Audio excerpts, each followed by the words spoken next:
welcome to today's art stream. I hope everything is working okay. I hope you can hear me clearly. I hope, yeah, everything seems to be working. Okay, wonderful. Well, welcome to Friday. Hello, Lazef and Rebel, thank you so much. It's always good to know audio levels are working all right. Oh, Cyber Spectra, thank you so much. And thank you to the Jascob for following, and to Rebel, as always, for hosting. That's very, very kind. But yes, this is the character I was working on a few days ago on Wednesday. By the way, that VOD will be up, hopefully this evening. Time is weird. How does it work? Hey, Stu, thank you so much for the subscription. That's amazingly kind of you. Thank you so very much. And also to Sylvig as well. Wonderful, thank you. Thank you, so what a great way to start a stream. Anyway, yes, as you are probably familiar with, I was working on this character on Wednesday. They are a human warlock, archfey patron warlock. They are very kind of wintry, almost kind of planty, frosty kind of botanical theme, which is why they've got this very cool stylized armor that I was kind of exploring the direction I wanted to take with the colors over the last couple of days. I've kind of settled on this nice, almost like a graduation from like a purple, a grayish kind of purple to like a frosty, a greenish blue color. And that's kind of what we're going to be using on all the other parts of the textured armor. Hey, Artful Tarask, good, well, morning indeed for you. I think it's 5 p.m. here. We have people watching from all over, which is very exciting. The 7 arc is all the art you do on streams commissions. Some of it is. This particular character is a commission. This is from one of my Patreon commissioners. Not all of them are. I have worked on my own personal characters on stream before, and I've done like other bits and pieces as well, like costume design, laugh stuff from time to time, but mostly commissions, yeah. Rolf Buff, thank you so much. Thanks for joining along. And yeah, they got these nice kind of fur padded areas under the shoulders. This character is from a very cold environment. In fact, I think this character might be for a Frost Maiden campaign. I'm not totally sure, but possibly. And thank you, Cyber Spectre. Yeah, this shirt is super cute. It's by Morning Witch, you can find her work on Twitter, as well as there's the whole website with all different shirts like this. This is my favorite one. It's the Calathea shirts. It's got loads of cool patterns on it. Anyway, I should probably get to work and you know, just stop chatting, but chatting's nice too, so I also enjoy chatting. Alright, let's get on with this. The next thing I'm going to do, I'm going to start working my way down through the armor. I'm going to do these kind of under pauldron kind of clasps that help hold it on next. So, what I'm going to do, I'm just going to name some of these layers. That's just going to be called fluffs. I'm going to pull this under pauldron. I'm going to hiccup a lot, clearly. And... oh, thank you so much, Junkie Pixels. Yeah, that was very experimental. I tried using a few different textural brushes to get the kind of rhymed effect on the skin and the hair. Yeah, that's kind of what I'm going to be kind of progressing along the rest of the character design as well. Thank you so much to Roll for Buff and PokePixelsy, I hope I said that right, for the follows. Thank you so much. Cool, so I'm going to basically just use the darkest colour for these bits. I want them to contrast a little bit with the chest plate underneath, which I'm probably going to start from the nice purple tone and have that graduate to the blue, looking nice and frosty. But yes, for now these bits are just going to be the dark tone, I think. And I don't paint armour very often on stream. Usually when it comes to painting high, kind of glossy metallic armour, I need to kind of focus on it because it's a very difficult task. With this armor, it's a little bit more experimental, so I thought I would show it to you on stream.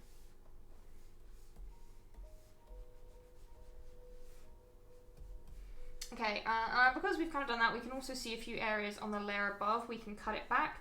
So I'm going to use...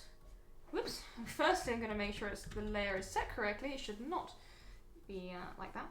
I'm just going to cut back into the fur a bit so it's not kind of seeping into the layer below, like so. Also, thank you so much to everyone who joined us on Wednesday. I had a really wonderful turnout. It's just really really kind of validating to kind of see a steady increase in viewers when it comes to Twitch. So I'm very, very grateful to everyone who kind of has joined us recently and is kind of stuck with it. Thank you so much. Okay, so going back to the underpauldrons, we want to now make sure that those are locked. And I do want to add a little bit of the purple tone so they don't look too brown. So with a big brush, just going to very gently work in some of that purple near the bottom, like so. Oh, CSP or Photoshop? I use Photoshop. I probably should learn to use CSP because it is like a bit of a cheaper thing because you buy it once and then you've got it. I do actually own it. I just haven't kind of got on with it yet. I find the interface a bit of a headache. It's not quite clean enough. Like my tablet surface area isn't huge, so I don't like too much kind of clutter. And it didn't have the best, for some reason the resolution looked a bit off with my tablet. Oh, thank you so much, Dice, to meet you. Very kind. These pauldrons were a lot of fun to design. I really enjoy organic themes. I think organic designs and characters are by far my favourite. Sorry to everyone with mech characters, but that's just the way it be. And Lizzo, thank you so much for the bits. I hope you've all had a good week so far. The weather has turned awful where I am. It's been blowing a gale all week, so pretty grey and dour.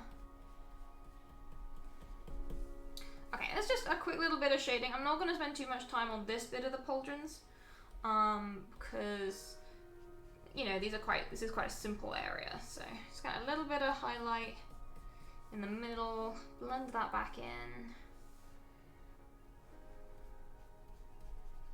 like so.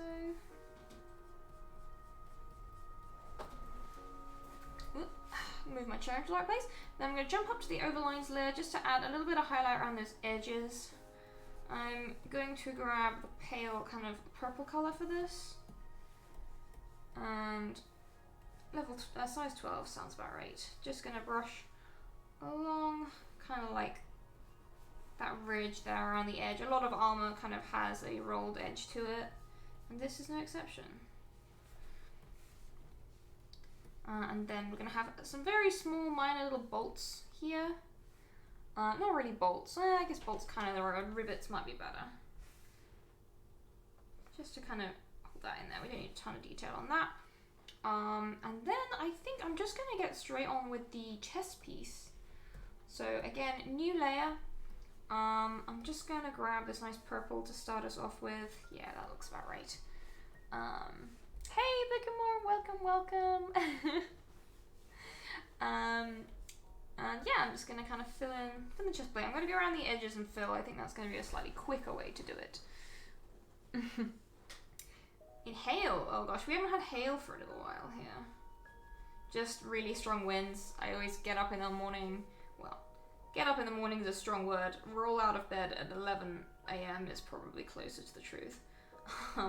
But our plastics recycling is just all over our garden. Gonna be try and be fairly careful in sticking to these lines, just to make our lives easier when it comes to clean up later. Might even zoom a little bit more, you know.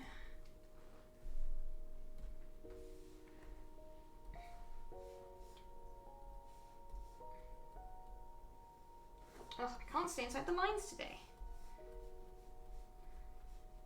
That being said, it is very much Friday, so it's no wonder everyone's a bit tired. Okay, then just following this line up the side. Pretty easy doing the colour filling. That's why it's tedious.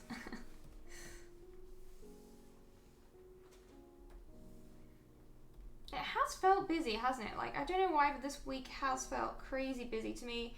I did have 2 kind of deadlines this week, but they were fine, got them done. Now I'm just tired. Now I just want to, like, huddle up and sleep. Did watch Black Panther earlier. Again, I've already seen that movie so many times, but that was fun.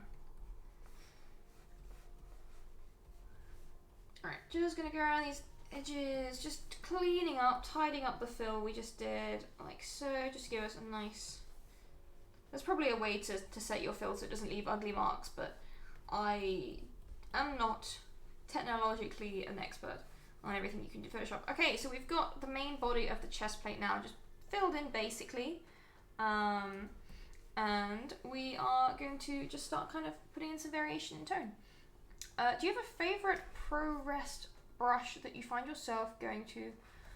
In terms of brushes, the brush I kind of always end up going back to be honest, is just one of the standard Photoshop brushes, which is the first kind of pack, the general brushes. It's the fourth one down. It's called Hard Round Pressure Size.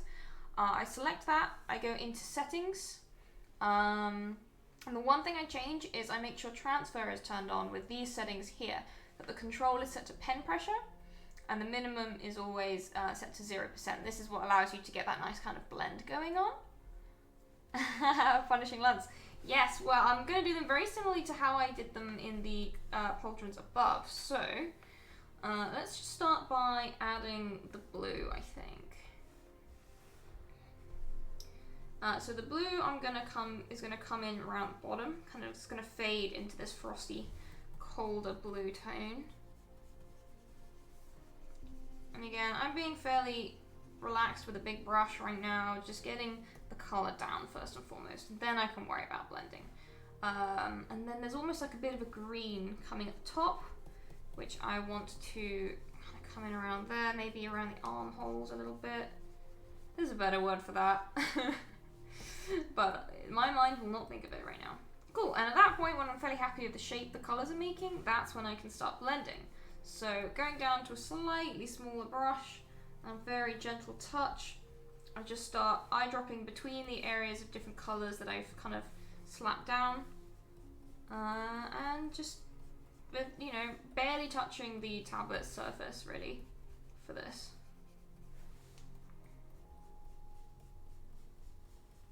And sometimes I'll do little line kind of little strokes like this, and sometimes I'll do little circles. Usually when I've got a larger surface area to blend, I'll do it in strokes instead, as that tends to be a little quicker.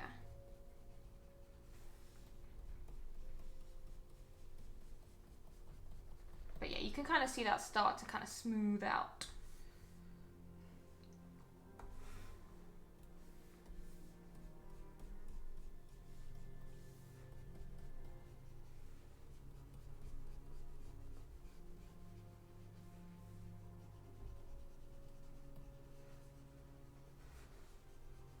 So, and then we've got a pretty smooth color graduation there. I'm going to make it a little bit more gradual up here because it goes a bit too suddenly from the purple to the blue. That's a bit better. Yeah, liking that. Okay, so next thing to do is to start to kind of get the shape and get the shadows working with the pauldrons to really give it a lot of shape. Oh, thank you so much, Punishing Lance. Yeah, the ASMR character isn't actually quite finished yet. She's got a little bit more work I need to do on her, but I tend to have a couple of commissions on the go at once. Oh my goodness, Hoth Couture, thank you so much for the donation. That's incredibly kind. Thank you so much. That's very sweet. At some point, I definitely want to do a stream where, you know, for subscriptions and donations and stuff, I can actually just like have a really free-form kind of sketch stream where I can draw stuff people suggest in chat. I think that would be a lot of fun. Maybe I'll do a bonus stream at the weekend at some point, and do that, because I think that could be a lot of fun. Alright, now to get the actual depth and shape to this chest plate, I'm using a multiply layer to add our shadows. And again, just starting off very loosely blocking in the shadows. I don't want to get too bogged down with details just yet. It's better to get an idea of where your shadows are cast, and be open to change it than getting too kind of bogged down with how you see it first, you know? If that kind of makes sense. And we all also want this to help give the Kira some more kind of more depth and more, there we go, Photoshop was just taking a moment.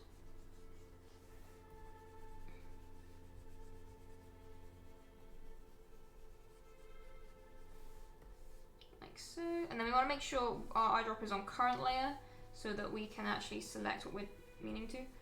Oh, I just realized I was doing that on, yeah, I haven't, okay, that makes sense. Okay, forget that. I'm actually doing something different. I'm, rather than eyedropping, because I haven't actually got other tones to eyedrop against yet, I'm just going to be gradually selecting lighter pinks towards white as I blend in these shadows. Thank you so much, Gemini's Rikio. Yeah, they were really fun. I'm going to add more of that white fur trim to, you can kind of see other areas of the costume where that's going to come in.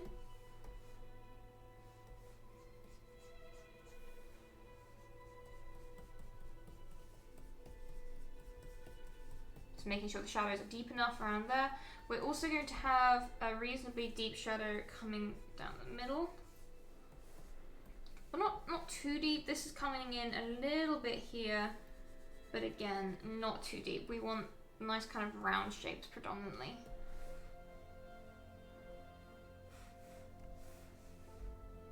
Yeah, Endless Wanderings, I've seen that as well. I'm far too kind of shy to join these sorts of things because I end up comparing myself a lot. But I think that's a really cool and fun resource. Also, Hofkutter is just such a great username. I love your tag. That's so cool. Alright, so we've kind of got the basic shape now, thanks to the shadows helping to give the chest plate more of a nice rounded appearance. I'm just going to pop up to the under pauldron and tidy up a little line. Oops, I want to make sure my eraser is on the right setting too. There we go, a little bit tidier. Now we can start to add some shadow from these little veins that we've got here. So we'll start up here, we'll go down to a little brush, pray to the gods of digital art that Photoshop is feeling ambitious today and decides it doesn't want to turn off on me.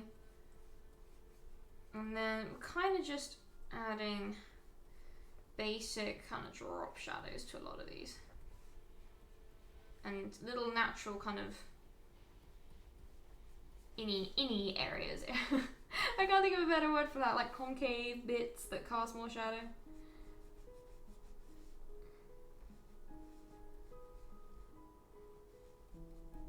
And it's a gradual process, but you can see it starts to add some nice shape. And we're also going to want to have shadow going right down the center because it has like a join mark. Like so. This particular character is a commission, yes.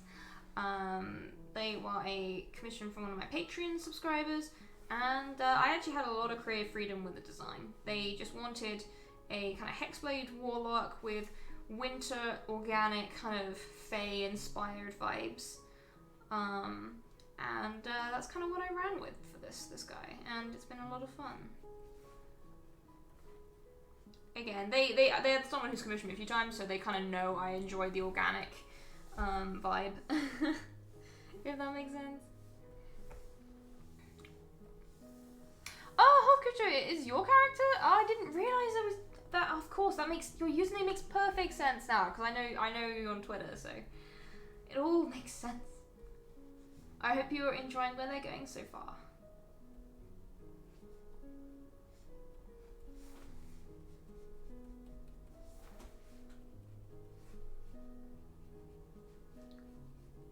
I think I might do one side at a time, just so you can kind of see the comparison of how they look next to each other.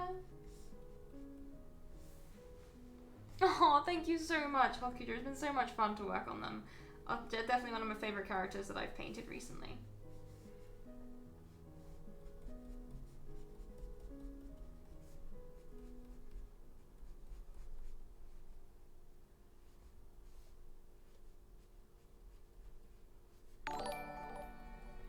Thank you so much to 95 Pizza Eyes and Media Martyr 17 for the follows.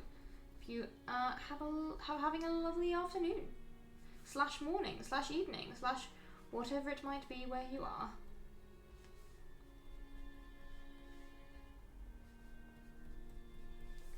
Alright. There you go, that's kind of one side with his little veins. Rachel, when I open commissions again?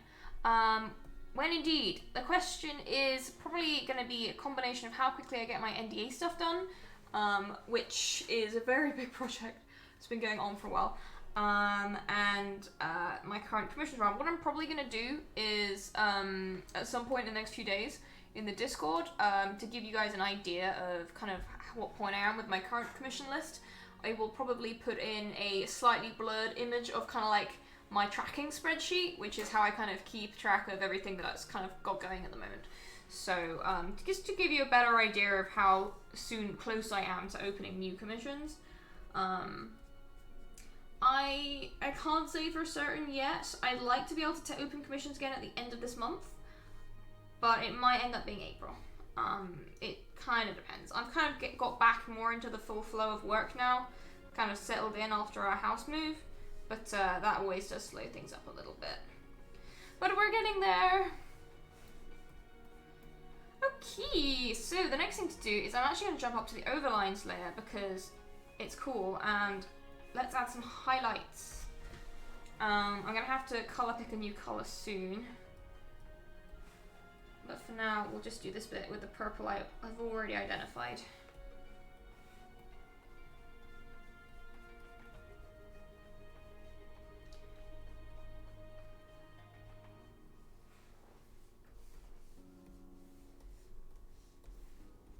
Oh, I shouldn't actually. I should be on all layers now. There we go.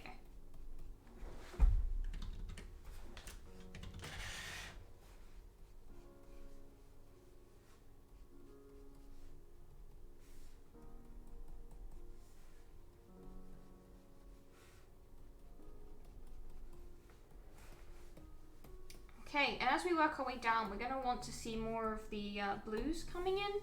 So I'm just going to color pick from the pauldrons where we've already got more kind of bright blues going on, and then start to use those to fill in these gaps. And then going brighter as we make our way kind of down and the colors naturally get lighter.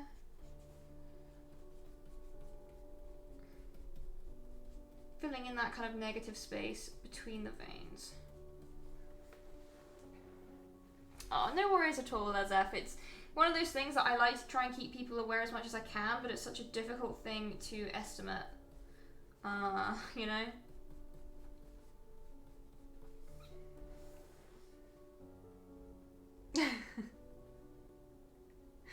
Oh, Punishing Lance, thank you so much. And it is, honestly, in a lot of ways, I certainly didn't expect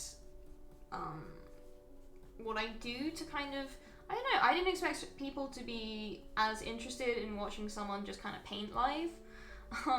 And it's really meant a lot to me that people have enjoyed these streams, and it's really made me want to do more stuff.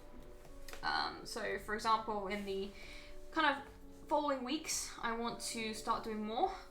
I want to start making some more and more interesting content too. I've been looking at, like I say, for my friends already know, I've been looking at investing in a camera so I can show you some more kind of traditional crafts as well. I want to do some tutorials on leatherworking as well as costume making in general. And it's going to be a lot of fun. I have a lot of ideas. I have so many ideas.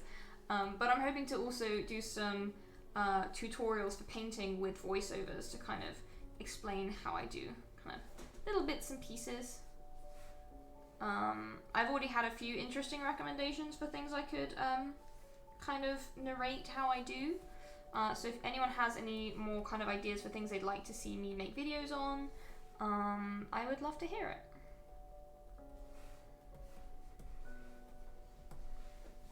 Okay, yeah, this is looking nice.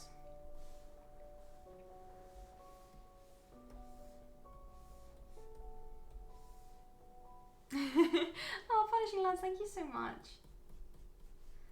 It's definitely helped by the fact that I have a really wonderful community. You're all very lovely.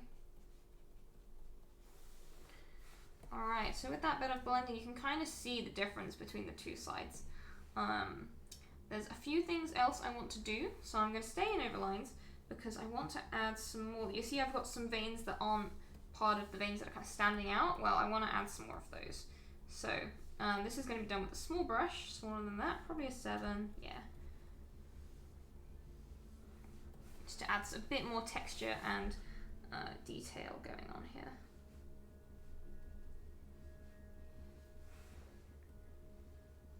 Because when things get kind of fey, they get a little bit weird, you know. And that's very much a style I like to play with. Creepy face stuff is like my favorite.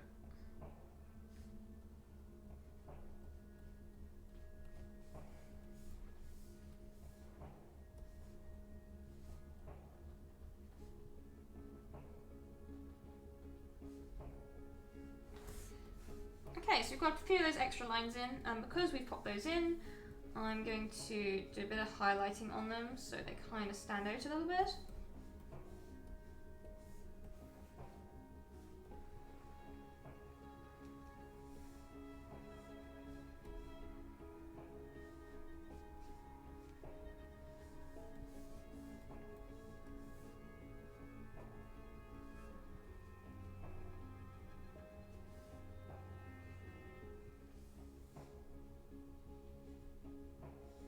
Just giving them a little outline kind of helps make them look a little bit more like they're really there.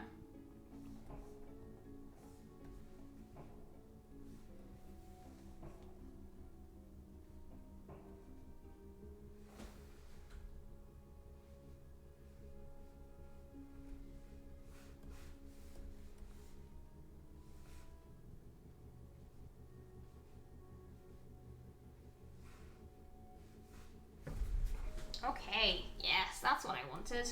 Nice and spoopy and a little bit kind of creepily organic looking. That's all the vibe I wanted. And I will just take this blue down and do a bit of highlighting on the edge of the cuirass as well.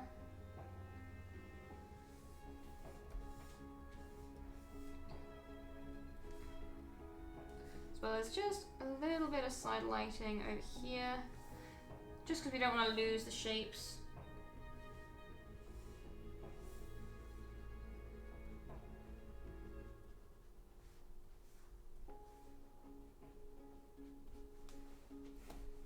Like so.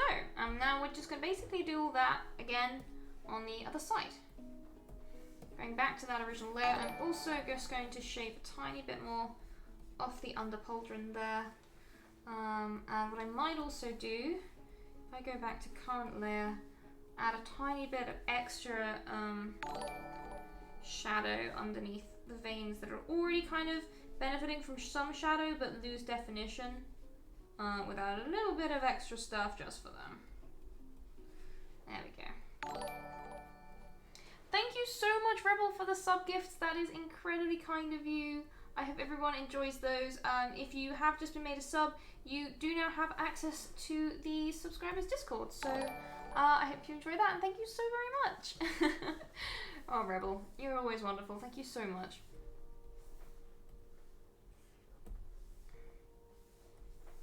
So put a little bit of highlight over there and on there. All right, cool. Yeah, I am happy with that. Let's move along and do the other side. Rebel is amazing, it's true. Okay, so we're gonna go grab that original shadow color again and just, yeah, like I say, start the same process over. I think I was using a 10 or a 9 initially, so we'll go back to that.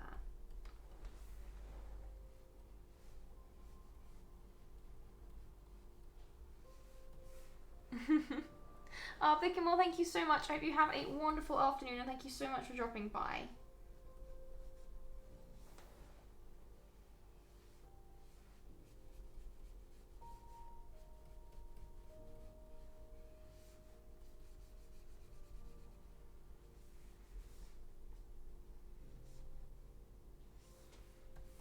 Okay, I'm just going to basically carry that down and through.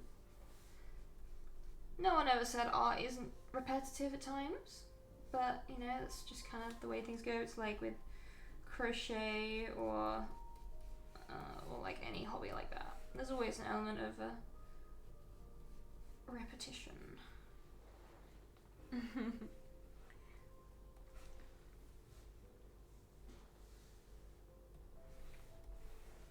Just realised this particular vein down here doesn't have a bottom line, but that's alright, we can add that with shadow.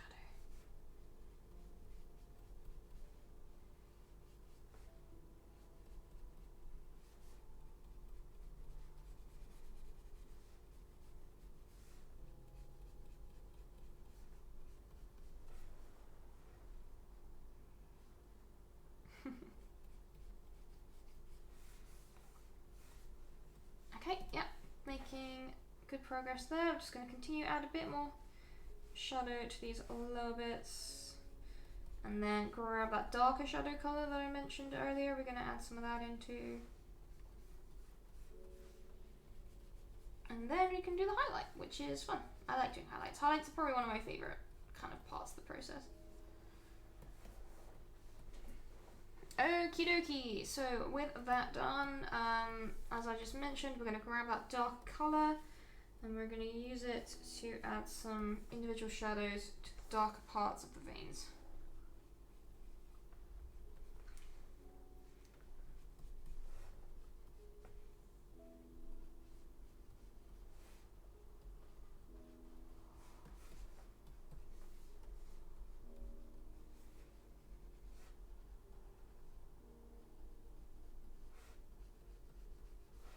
Okay, lovely, lovely. And then it's time for the highlights. So we're going to start very much like last time with this kind of paler purple color. And with a large brush, gently just work that in areas where we have that kind of purple base. Maybe not quite so much in that area because we've used more blue over here.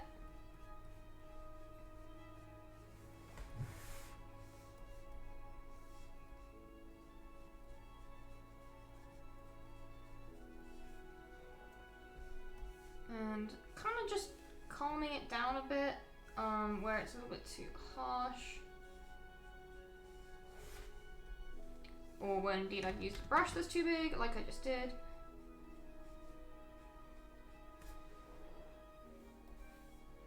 And then grabbing that blue again.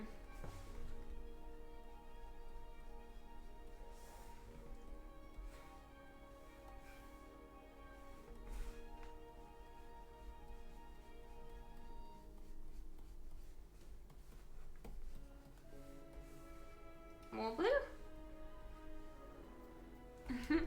Thank you so much, Punishing Lance. Yeah, I kind of experimented with that. It wasn't originally the plan, but I liked it quite a lot on the pauldrons. So I decided that I would include it elsewhere too.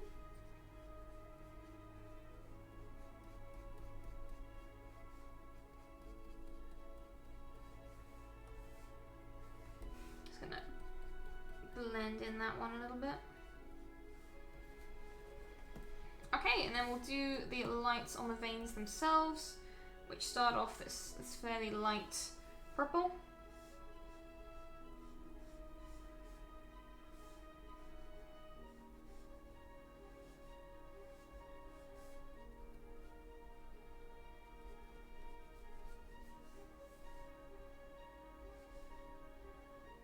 And doing all of this on top of the line art just kind of means that we can, if anything, we can minimize the line art a bit in some places where it's a little too heavy.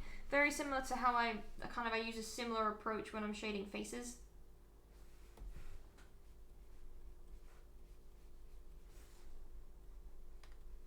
Okay, now switching to that light blue.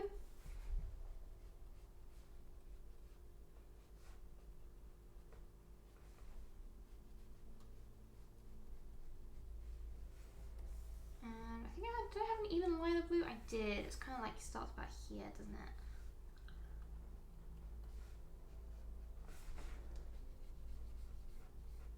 This is why I kind of also played with the idea of doing the vein stuff completely in the paint layer, but I think it gives a lot of guidance to kind of have some anchors there from the line art.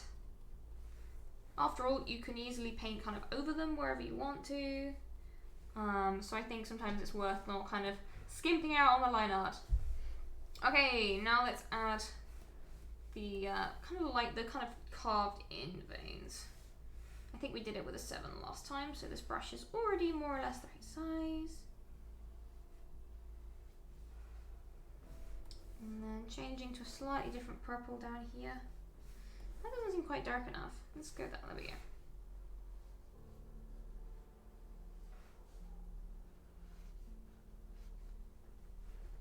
There we go. And then, as before, we're gonna add some highlights to just kind of give them a bit of depth.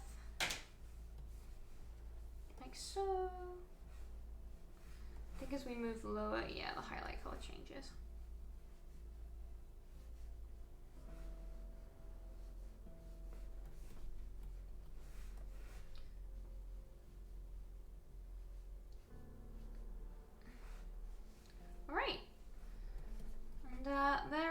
And there's just a few little extra areas I want to give some attention, just like some of these side veins could do with a little bit of highlight here and there.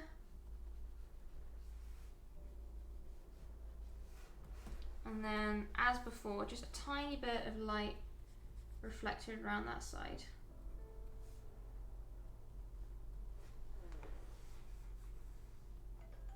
Okay, and then I think the last thing I really want to do here with the chest plate is, we've got these straps around the sides. They're just going to be in a very dark, almost black brown.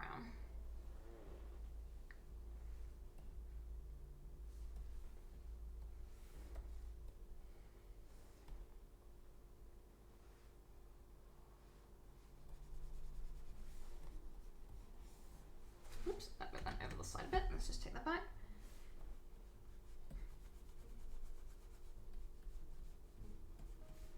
And then same for the little bits on the other side, which are just about visible.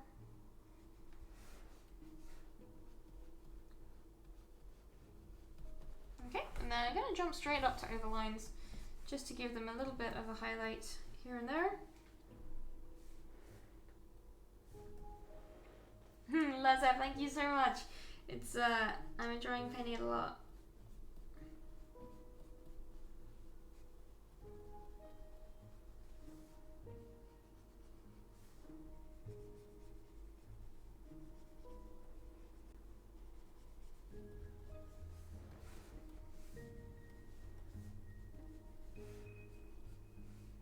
And then once again, adding in just a little kind of rivet. Let's go down to small brush. Come on, take me to small brush.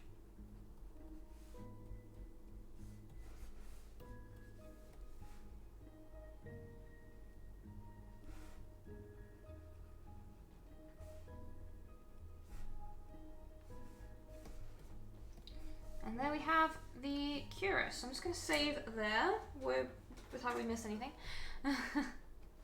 And I'm tempted. Ooh, she's tempted. I'm not going to do it like that. I'm going to do it like this. I just wanted to see what it looked like if I minimize some of the shadow in the middle of the chest. Kind of like that, actually. I don't think it needs to be quite so heavy in there.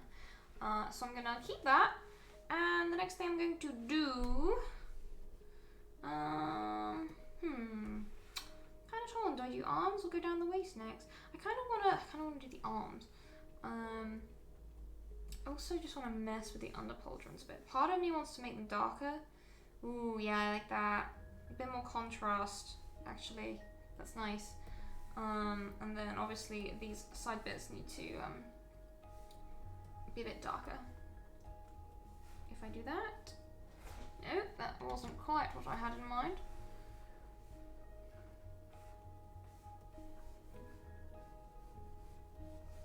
There we go.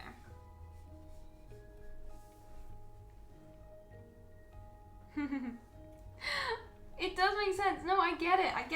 It's very kind of like early morning frost rhymed kind of feel for it. I definitely kind of get that, which I really like. I really like the vibe.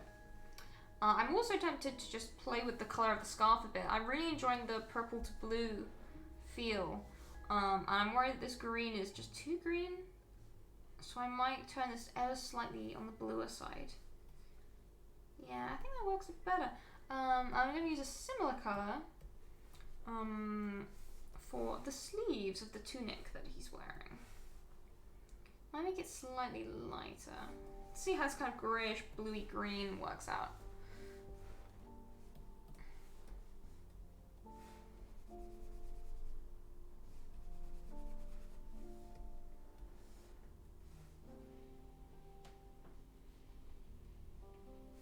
Just being fairly careful. I'm not going to be super precise around the furry edges, because with fur I tend to give it like a treatment on the overlines layer anyway. So I'm not going to worry too much about getting that exactly close.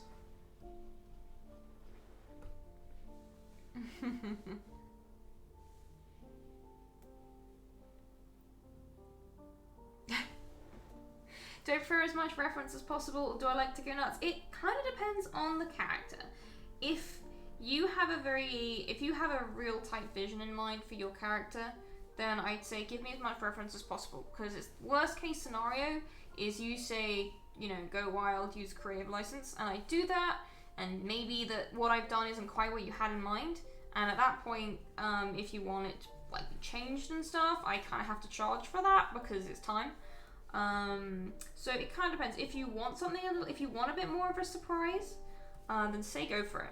And it is also worth bearing in mind when you kind of say like, oh, go for it, creative license. I do tend to like charge a little bit more for that, because at the end of the day, if you want me to design the look, then there's extra kind of work going into design rather than just kind of the art itself, if that makes sense. But in terms of preference, I kind of like both, to be honest. It's nice to have a mix. So when I'm working through my commissions, I can kind of bounce between the two, keep things fresh, you know?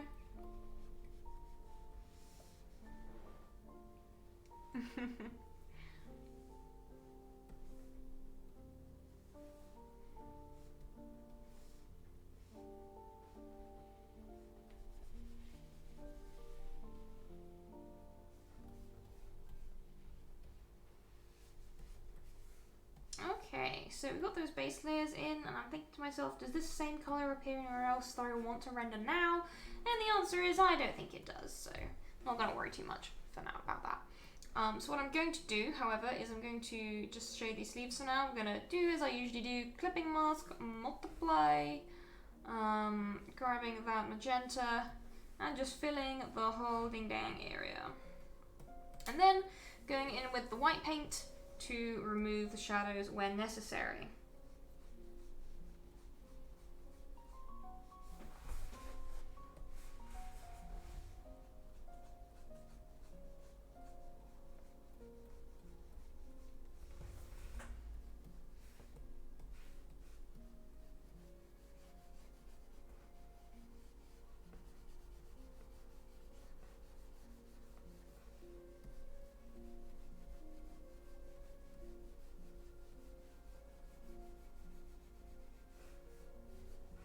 And like so, we'll just start building up an idea of how these folds are working, and then kind of blend where we need to.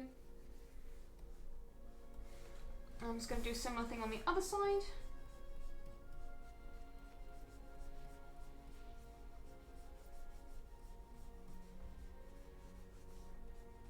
Oops, just turning off layers now. Oops.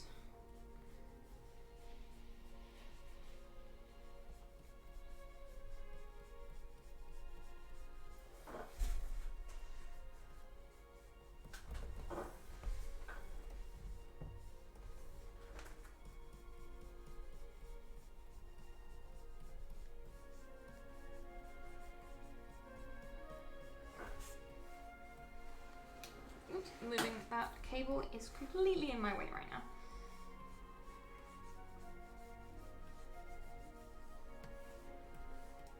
Still not.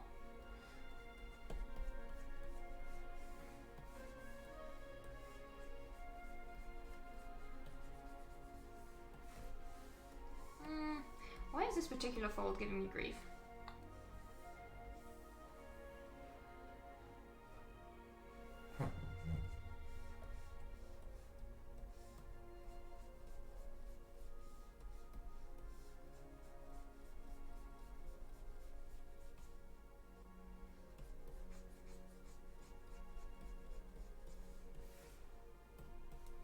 Still not right.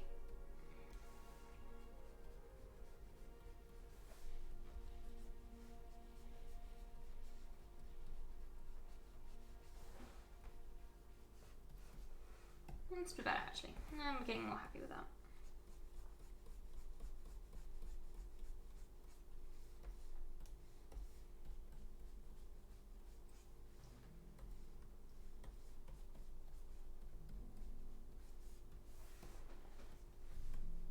Okay, so with that, we're now going to drop down, take a darker shadow, and just add some deeper shadows where they're needed.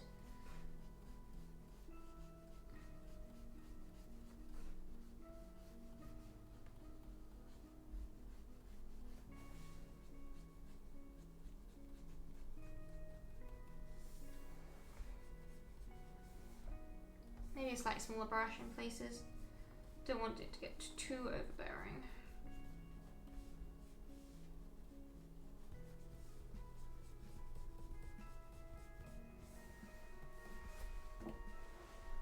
Okay, and then what we can do is taking the green kind of bottom layer, we're going to add some fairly gentle highlights in. Thank you so much for joining us, Gregzilla. Thank you, and have a good workout.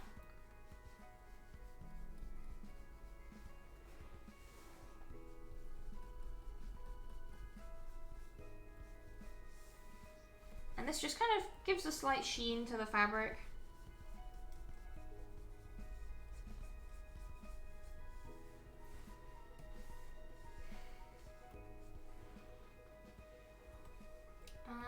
Yeah, that's kind of that. I might just add again, I need a bit more dark shadow here, when Photoshop wants me to. New to stream, do you use a specific kind of brush to blend? I don't really. Again, I did a quick rundown on it earlier, but it's never hurts to do it again. I use in the general brushes tab on Photoshop, I use the fourth one down, which is hard, round, pressure size. I make sure the transfer is turned on. Transfer is probably the most important setting if you're looking to blend with your brushes. So once that's all on, I don't use, sorry, excuse me. I don't use the blend tool in Photoshop because I don't like it. I just use the normal brush, I just paint as normal, and to blend, what I'm doing is I am using the eyedropper to sample colors that are kind of in the gradient, that are kind of between the two extremes. And I use that to just kind of soften those extremes.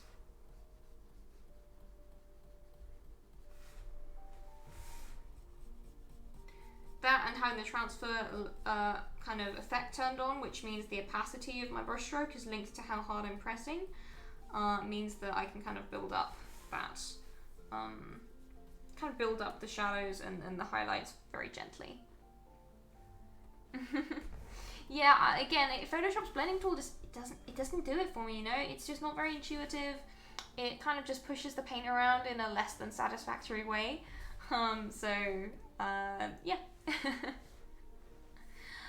Cool. I'm almost feeling that I want a bit more with that chest plate, you know? There's something missing, and I don't quite know what it is yet. I'm almost thinking I want more highlight. I'm tempted to, especially going down that center line, just add a bit more light.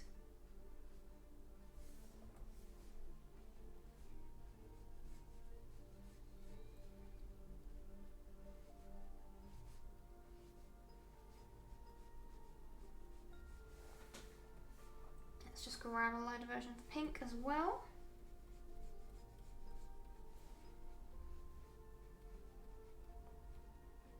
I almost want it to look a bit, it reminds me of like a nervous system or something. I like it looking quite spooky almost. Oh yeah, that actually helped a lot. I liked that. Cool. Yeah, that's a small thing, but it's made a difference for me. Cool. So let me think what I do next. I think these fluffy cuffs are the next port of call. So new layer as always. And what I might do is I'm gonna just grab the armor we've done so far and stick it in a folder, just so we're not getting too many layers, kind of like stacking up on top of each other.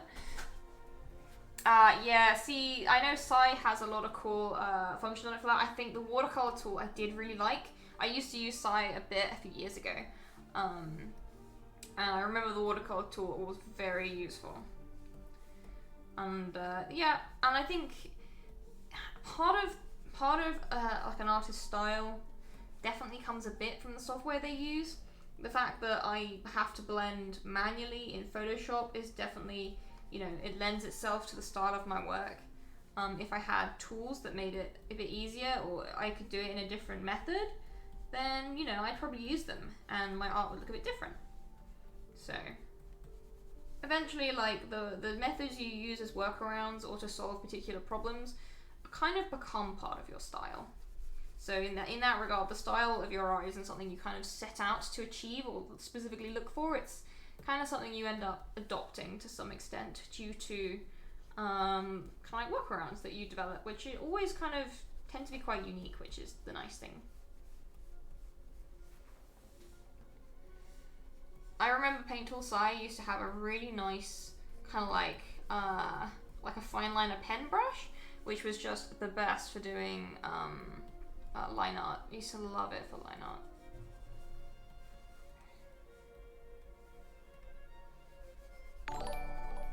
Thank you so much to Sergeant Gamask and to, oh, hang on.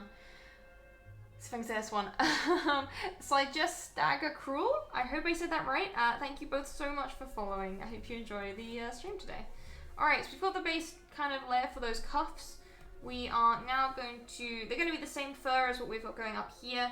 So I'm going to grab two kind of shading colors. I have a blue and a purple. And we're going to start by just taking those into the areas where we're going to get a bit more shadow. Ellen, thank you very much. Yeah, I'm pleased that it does kind of help that then people kind of recognize what's my work, if that makes sense. And yes, thank you very much. I will save. It does help when people kind of repost. I mean, I don't mind people reposting to Reddit because I don't really use Reddit a huge amount myself. I've had it a few times recently actually where people have reposted stuff on Pinterest, and it doesn't actually get linked back to me. So I'll have people who look to commission me, who then kind of show examples of my own work as references for the character they want, and I'm like, that's weird. that's mine. Alright, I'm gonna switch to my fur brush now to start getting this nice floofy texture. Oh, the onion soup, thank you so much. It's very, very kind.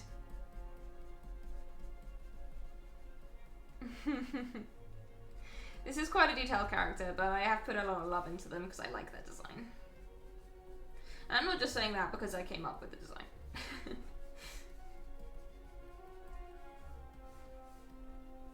Floofy coofs, indeedy.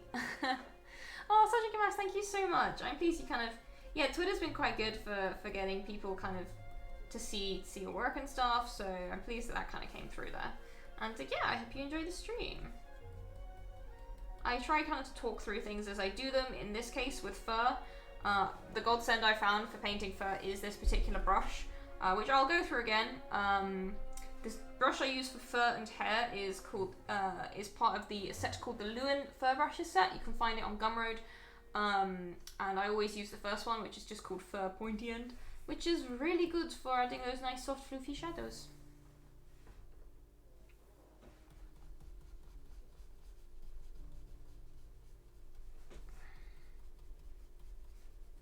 It's really good because it's quite hard to get like a uniform edge with this brush, which is perfect because fur is very rarely uniform.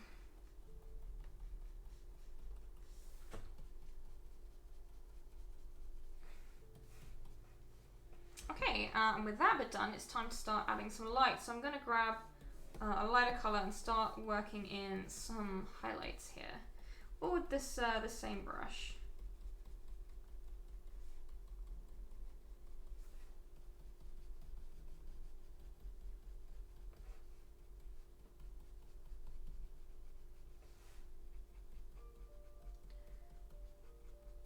And in some places, being very gentle, I don't want the light to be too overbearing. And other places, you can go a little bit harder on it. And remember that usually fur has a direction, kind of what's referred to as like the pile of the fur. So it's worth kind of planning ahead where that changes. So you can see around this little kind of tussock of fur here, the direction has changed. Alright, cool. And the brightest layer I'm going to do on the overlines. I usually do this with fur because it just kind of makes that highest level of highlight really stand out.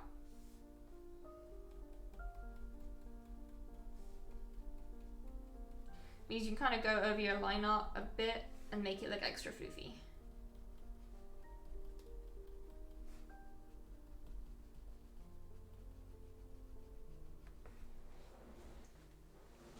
Floofy coofs.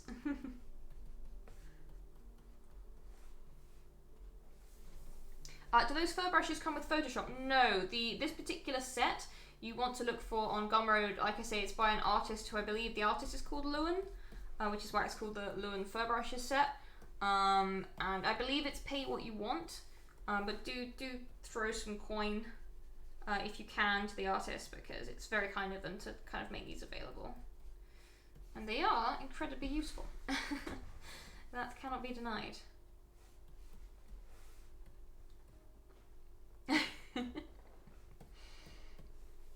Oh dear. Elaran is in charge of puns here, if you haven't been able to tell yet.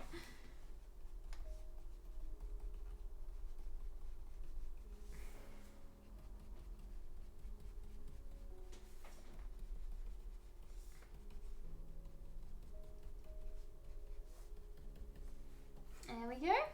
There's some nice floofy coofs. It's also coin to your content creators. Now I'm just having a little thought. I want to just try something. This might not work at all, but I wanted to just see.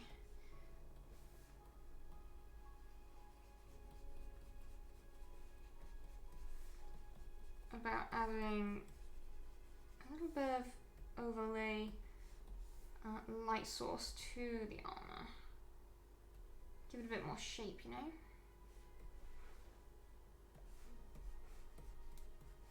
I might end up liking that. What if I turn down the saturation? Ooh. Yeah, I think I'll keep that. I like it. In the meantime, though, I'm kind of thinking with these arms, they need to be darker. They need to be darker to contrast with the armor, which isn't as dark as I originally thought it was going to be. Ooh, yeah, dark green. Dark pine green. That's where I'm here for. I like that a lot. Touch of frost. Cool. So the next thing to do are the bracers. They are going to be the same material as the rest of the armor, which is to say this kind of purpley blue graduated aesthetic. But these I'm actually going to start with the greenier side, and then we're going to have them go towards the blue. Thank you so much, Rebel. Oh my goodness, 57 people in chat. This is bonkers. Thank you so much, everyone. I'm kind of just a little bit kind of riding on the adrenaline right now. Thank you so much. It's been about a year since I started streaming seriously, so to have come this far is it really does mean a lot to me.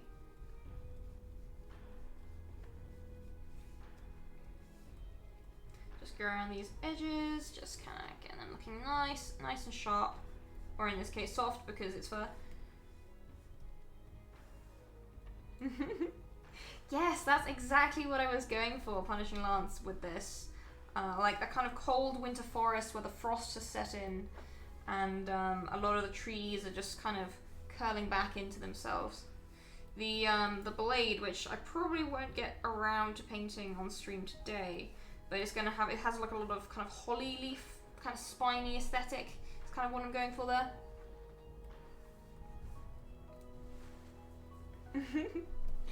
And I'm also going to be adding that same kind of rimed icy effect on top of the armor and the clothing as well, similar to what's going on with the hair and the face. So he's going to be a very chilly boy.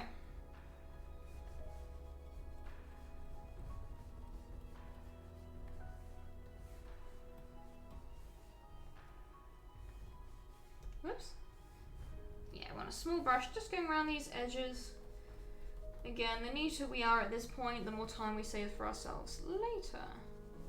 Which I also try to tell myself when I'm doing other things like cooking food, like the more I tidy up now, the less I'll have to do later. But somehow that mentality just never quite works quite so effectively when I'm trying to apply it to household chores.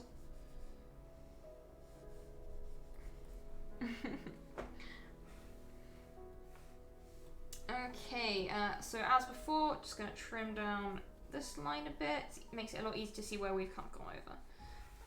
And then, there we go. Alright, there's our base for the bracers, the bracer base, if you will. So with that locked, we can now play with the gradients. We can have it start to go towards purple around the middle.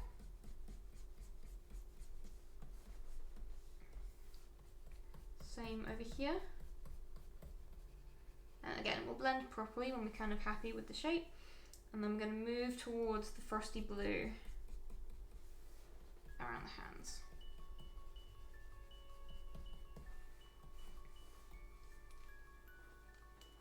Okay, and then we're just going to blend it in.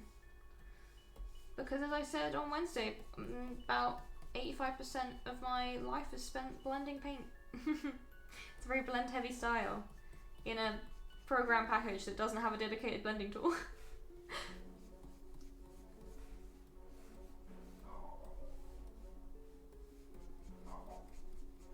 I think our neighbour is balking again.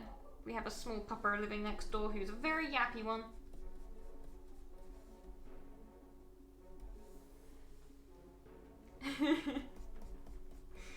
Yeah, I wish I was as thorough with household chores as I was with my approach to art. And I'm sure my partner wishes that too.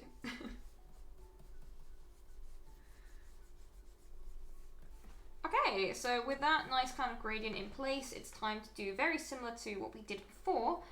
Start to add the shadows and stuff. Yeah. So once again, create that clipping mask, multiply, grab that nice kind of pale pink, and drop it on. Oh yeah, Armor Magathis would totally work for this character. 100%. And then with our white brush, we're just going to start peeling away the areas which have highlights.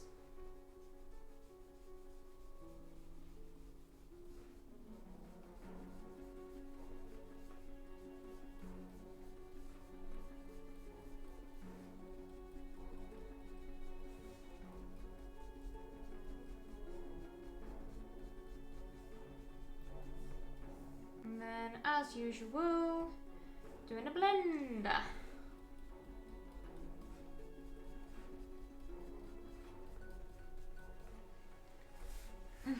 It's such a good spell. I love it.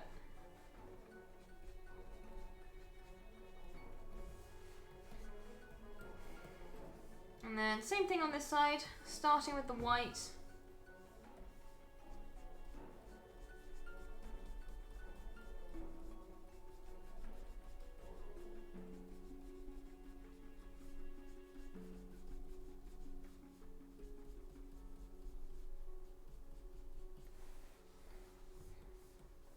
And then doing blending a bit as I go towards this side.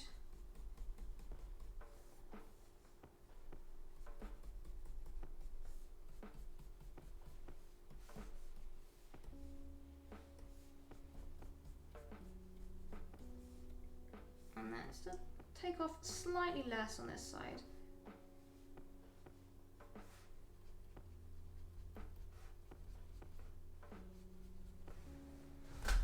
Get that nice bit of texture kind of working nicely, and then we can grab a darker colour and just add in some darker shadows as usual.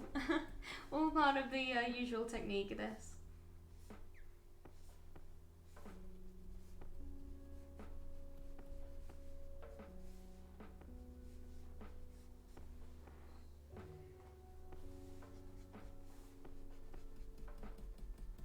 Oh yeah, who else has taken a look at the new Unearthed Arcana they dropped last night? With the bunny folk and also the owl folk. I thought they were totally adorable. I've been waiting for them to release something like that for a while.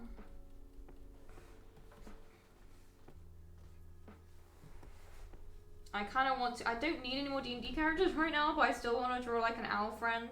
So I've been tempted at the weekend, which is technically my non-normal work hours, to just paint one for fun and make an adoptable of it, but I don't know if people would go for adoptables if I made one. I don't know. Would any of you get an would any of you be interested in adoptables if I did like one or two?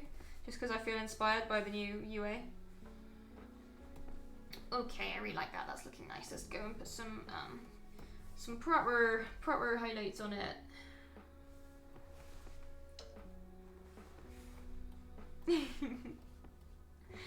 Bunny folk, yes. Oh, I want to paint bunnies. Bunny people, it'd be so cute. Not gonna lie, I am actually making a pair of cosplay bunny ears this weekend for a dear friend, which I'm very excited to do.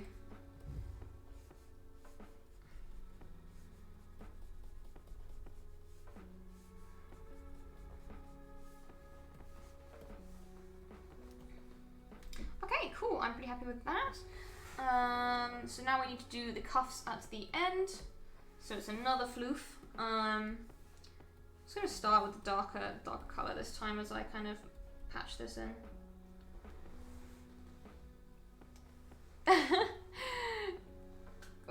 some people are interested. So the funny thing is, back when I had a DeviantArt account, I actually used to do adoptables. Only for like DeviantArt points, if anyone remembers that currency. It's just been such a long time since I did them, but they were good fun.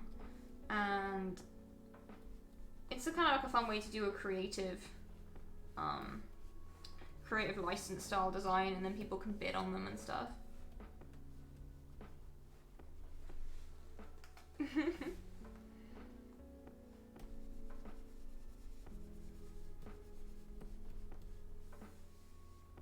Oh, Reaper Cheap, yes, that would be so cute.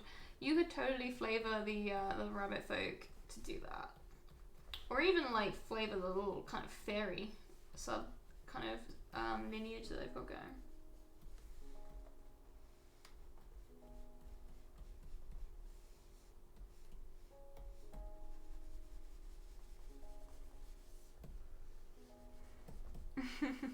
I love Circle of Stars druids. Yes, that would be perfect.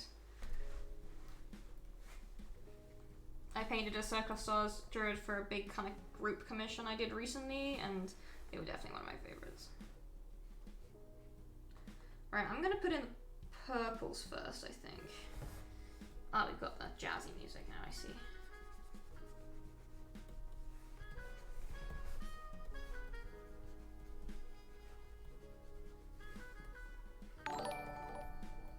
Thank you so much, Ghostbird, and oh goodness. Oh, I've already done that one. Ghostbird, thank you so much for following.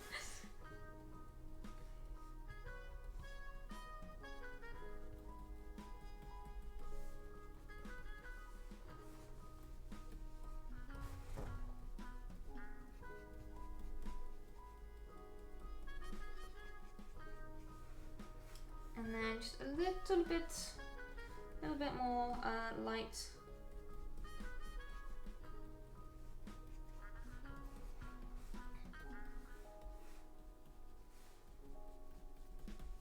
Awesome, now we're ready to blend using the fur brushes.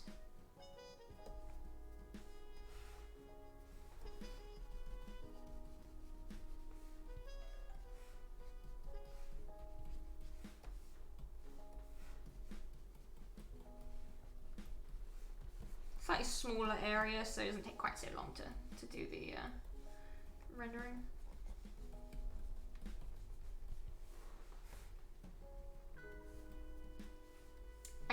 I loved Reaper Cheap when they did them in the Prince Caspian adaptation they did.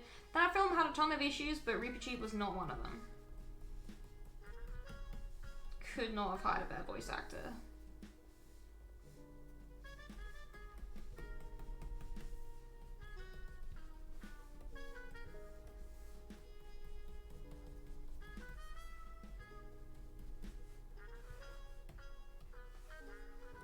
Alright, let's add those highlights. Jump up to that overlines layer and let's go.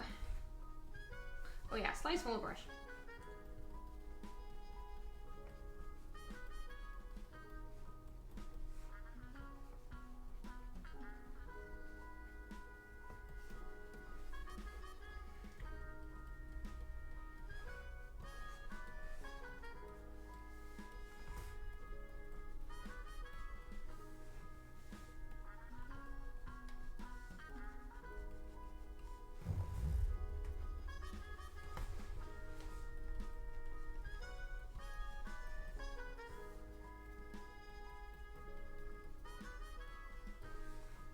Okay.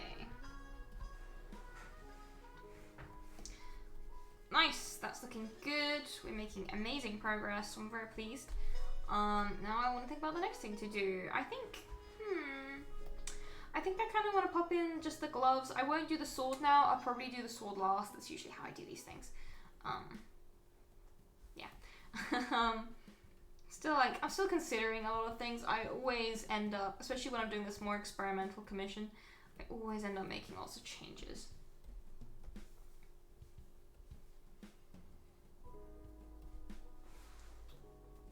No, that's just Photoshop being slow. Sometimes I wonder, is it working or is Photoshop just not, it's just not having it. Photoshop was not in fact having it. Alright, let's do the gloves now. This chap is going to be wearing a very dark leather gloves, so darker than the rest of the leather armor anyway, because you don't want frostbite on your little fingies.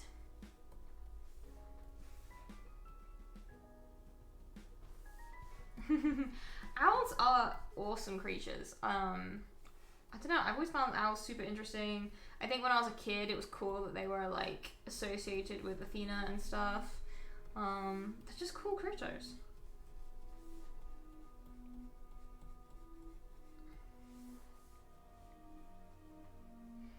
Yeah, Warship Down is such a brutal book. I was super into it when I was a kid.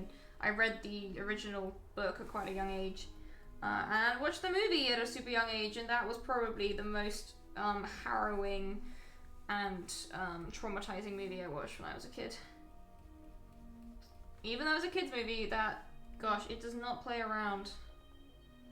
But weirdly, it wasn't the fights or like the brutal injuries or the blood that bothered me about Watership Down. It was Fiver's weird visions freaked me out, his nightmares, and the way they designed the Black Rabbit of Inlay terrified me as a child. Like when I was trying to go to bed, I would imagining it just like floating up my hallway towards me when I was a kid, to like take me away to Dead Rabbit Land, wherever that is. And yeah, that one thing haunted my nightmares.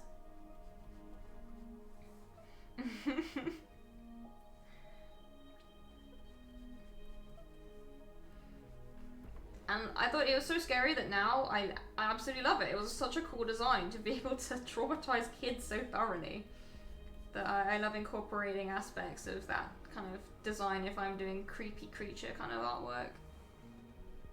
Fiverr was spooky, wasn't he? Yeah, 100%.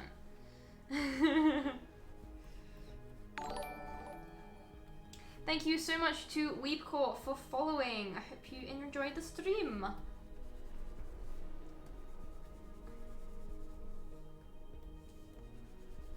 Oh yeah, so question for those of you who are interested, because I've mentioned making videos on costume making. I'm actually going to start my first one next week. What sort of particular aspects would you like me to focus on if I'm recording the audio, kind of explaining what I'm doing? I'll be filming snippets of the sewing process as well. I'm currently kind of making a very basic 14th century kirtle to start off with, but talking about kind of making it custom without using a pattern based on Morgan Donner's really good videos, and how I've kind of adapted that to work for my body shape. But yeah, what specific elements of costume making and sewing would you find interesting for me to cover in a video like that? And yeah, armor making is definitely going to happen. As soon as I can buy more leather, which is a difficult moment in the pandemic, I'm going to make some braces. And I think braces are a great project to do as like a first project, so I'll definitely be making a tutorial vid for that. Oh, Shark Lemons, thank you so much. And also thank you to Mamie820 for the follow.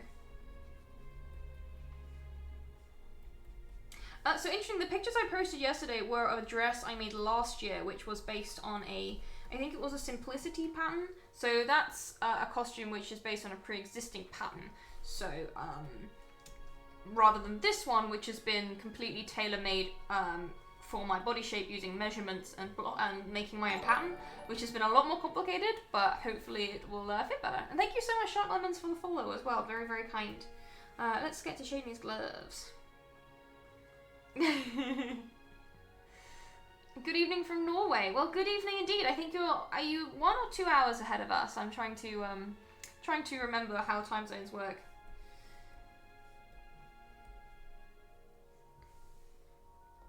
Yeah, I think customizing things to fit you is a really difficult thing. It's something I'm kind of learning right now. And I know that I think it might be something that might be quite interesting. I'll definitely be touching upon that. And the fact that it's taken me like 5 mock-ups to get to a point where I'm happy with the fit of the garment. And not many people kind of say that when you're learning to sew. It makes you think that you're doing it wrong, but you're not. It genuinely takes a lot of trial and error to make a garment that fits you well, especially if you're doing it with no pattern to start with.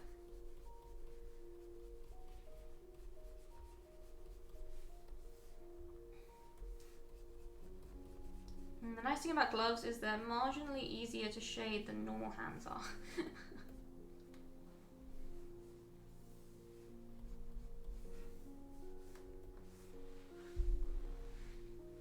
1 hour. Yes, I'm in the UK. Okie dokie. So let's just bring this lighter color across to the other glove. We can add a bit more highlight in a minute. Obviously, this glove is a lot more higher up, so it's going to have heavier highlights on it.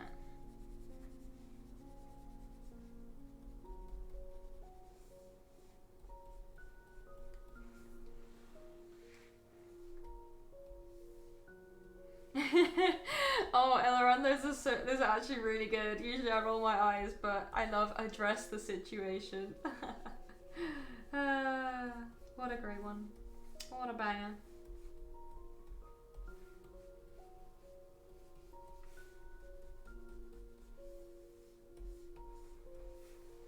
Oh, thank you so much, Leza, for joining. Honestly, it's always wonderful to have you here. I hope you have a fantastic weekend, and I will hopefully see you next week.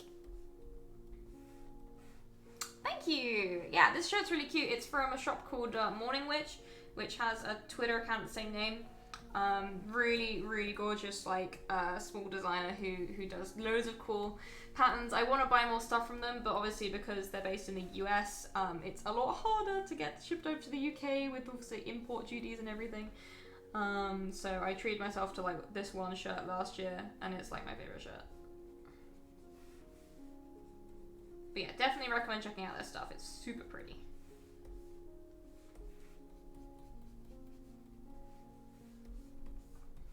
Let's bring this light around down here. Oh, the character I'm creating the costume for. Well, at this point it would be my character, Kiriel, who is my Empire LARP character. She's just achieved nobility status in the game, so I wanted to make a proper regal looking gown to kind of celebrate when she kind of arrives in the next game. And the particular faction that I'm a part of in Empire LARP is called Dawn, which is inspired by kind of 14th century England and France, so the very kind of romantic Arthurian era Waterhouse painting style clothing, very drapey, very kind of like whimsical. So I'm trying to make as historically accurate as I can this 14th century kind of kirtle, which will be like an underdress to go under the kind of the main gown. And I figured the best place to start, I'd probably be better off starting with the underdress, so I can kind of get some practice before I then kind of big myself up to do the main gown, which will be a challenge for sure.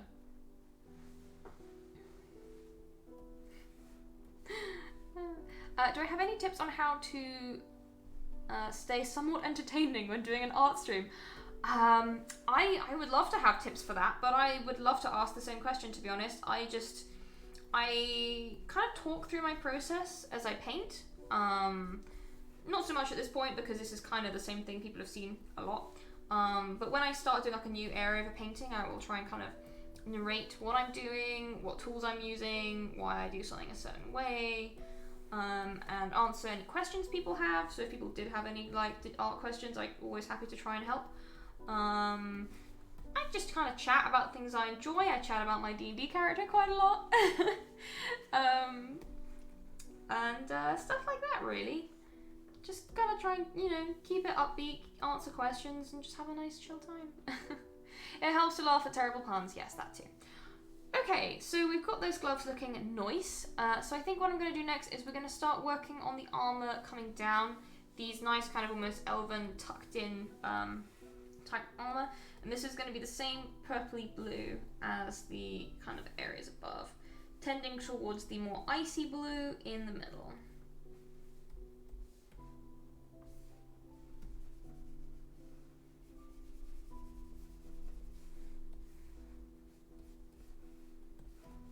And I'm going to do them one by one, which might be a little dull, but it's the most kind of thorough way to do these things. Soap Spectre, yes, Riza's my baby. I hopefully will be playing her again soon. I haven't played her for a while, because of all the moving in shenanigans. But soon she will hit Zadash like a whirlwind.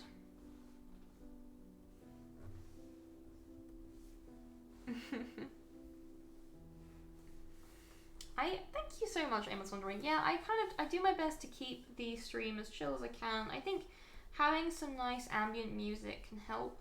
I definitely recommend the music by the chap that I use called Kai Engel. I might as well pop a link in chat now, shouldn't I? Boop, bop, bop, boop, boop. I think it helps kind of build the sort of atmosphere that you want, really, from a stream. You kind of gotta put that together yourself with the music you're using. The feel of your overlays sometimes can have an effect on the overall vibe of your stream. Again, I like blues and greens. They're chill colors. They make me happy, so that's why I kind of pick them. And I wait for Photoshop to do its thing sometimes. Like so.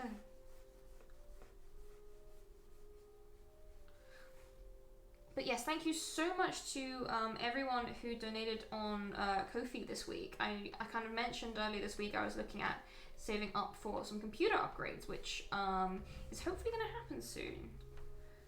So that I get a bit less lag. It also kind of goes towards helping me get stuff set up for doing more kind of video stuff. So honestly, it makes a massive difference, and I'm incredibly grateful to everyone who's kind of helped out.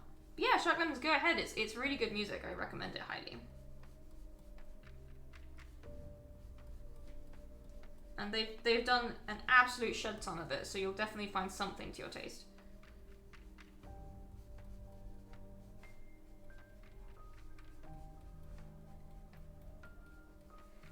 I gradually work my way towards this lighter blue in the center.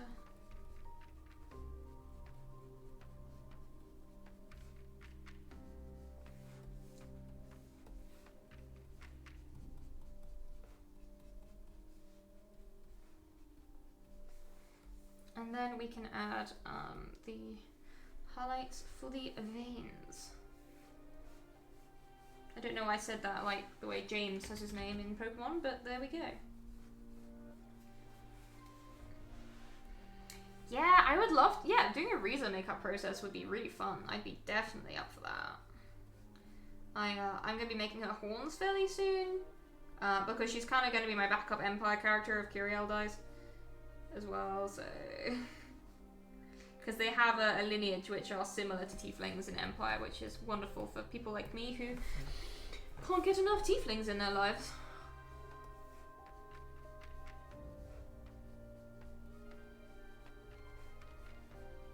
Just kind of going over these shadows a bit, lightening them in places they don't need to be quite so intense. Like so. And then we can kind of do the rest of these little bands going down. I will add a little bit more light, just in the kind of center veins, I think. Like so. What class is Riza? For D&D, she is a barbarian, Path of the Beast. Particularly with her subclass, and it's so much fun to play. It's honestly, I didn't think I would enjoy Barbarian as much as I did, but it's been absolutely hilarious. I just love it to pieces, and I really like the Beast subclass as well. It's a theme that I enjoy. I love themes of transformation in my characters, and she's just a lot of fun to play.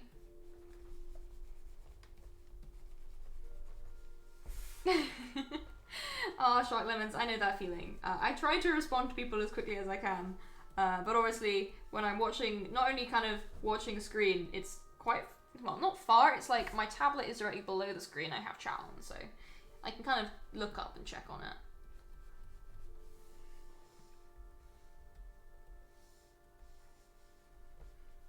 But yeah, I'd say in terms of Riza's makeup, it probably took me about an hour to put it on last time. That might take longer if I'm streaming, I don't know. But it was a lot of fun, and honestly, I just kind of winged it. I never really watched any tutorials on how I was supposed to do it, so I probably did it super wrong. But I enjoyed it, and that's the important thing. Oh, Punishing Lance, thank you so much for the cheer. That's very, very kind of you. Thank you. They have a truly wonderful chat. Okay, let's put some shadow on you.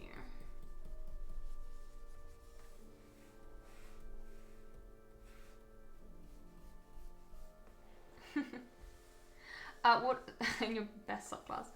Very good, very good. Be careful, I'll revoke your pun privileges. And don't forget to save. Whew, thank you very much.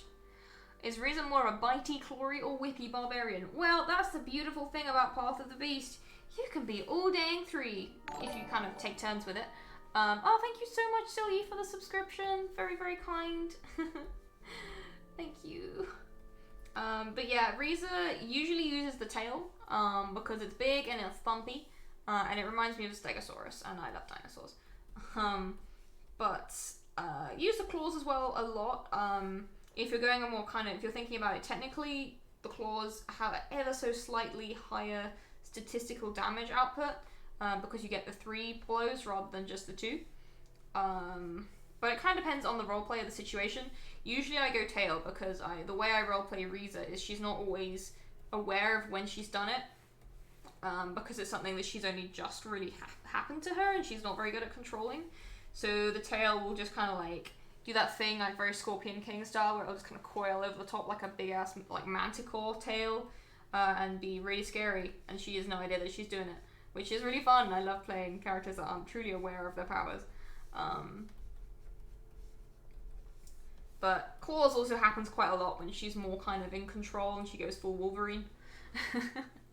When did I start playing D&D? So in the grand scheme of things, I started quite late compared to a lot of people. I started playing D&D in 2015 at university. Some friends of mine introduced me to it and got me into it for like the first time. I'd wanted to play for like a couple of years, but never had anyone willing to DM.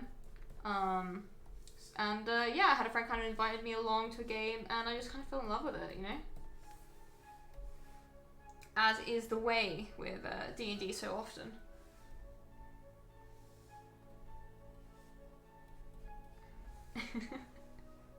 Riza is very fun, yeah. She's big and she's muscly, but she has a heart gold. She works for the gentleman in Zadash. She's kind of like a bit of an orphan that got picked up by the gentleman, so she has got the criminal background, which is a lot of fun to play with, especially because the rest of the party don't really approve. But she tries to think of what she does as good. She has quite rigid morals and is slowly kind of got a big crush on the party paladin, which is adorable because they're both super awkward about it. And the paladin, she is also a ASMR, so it's even more amazing because I love tiefling ASMR relationships so much. Okay, so that's probably that layer done as well. And looking at the time, I actually need to go get some food, so I think this is probably where I will leave it for now. So I'm going to pop some links in chat to start with, starting with my Twitter. If you want to keep an eye on when I will be streaming next, as well as when I'm uploading finished artwork, Twitter is the place to do so. It's where I'm kind of the most kind of active, if that makes sense. Punishing Lance, exactly that. Next up, Instagram. I'm using Instagram more these days than I used to. You can see finished artwork on there, as well as costume stuff and miniature painting, which I also do when I have time. Next up, ArtStation is where you can find the majority of my portfolio, along with my other styles work I've done previously, so it's also worth having a little look at if you are interested. And lastly, but actually no, not lastly, I forgot about YouTube. I have a YouTube channel, yay! My VODs can be found on there if you've missed the start of this stream or another stream. They're all up on there, and I will hopefully be that's where I'll be adding my costuming tutorials and kind of work-throughs as well for everyone to see, so that will be fun too. Hey Heavy Joe, thank you so much. Yeah, I try and answer questions and help out as much as I can. Finally, Patreon. If you would like to throw a bit of support my way, my Patreon is one of the best ways to do it. There are various reward tiers on there that allow you to see artwork that hasn't been uploaded anywhere else, as well as works in progress. I've done a few step-by-step image tutorials on Patreon as well, which you can access if you want to get an idea for how specifically I paint certain aspects. So check that out. Thank you so much, Hofkucha, for the bits. That's very kind. Hopefully this character will be done for you over the weekend, and then yeah, I'll probably have him up on all the socials then. So until next time, I hope you all have a lovely, cozy, warm weekend. I will be back Wednesday next week at 5 o'clock in the afternoon GMT. That's British time. And until then, I will see you very soon. Look after yourselves, look after each other, and thank you all so much for joining me. Bye!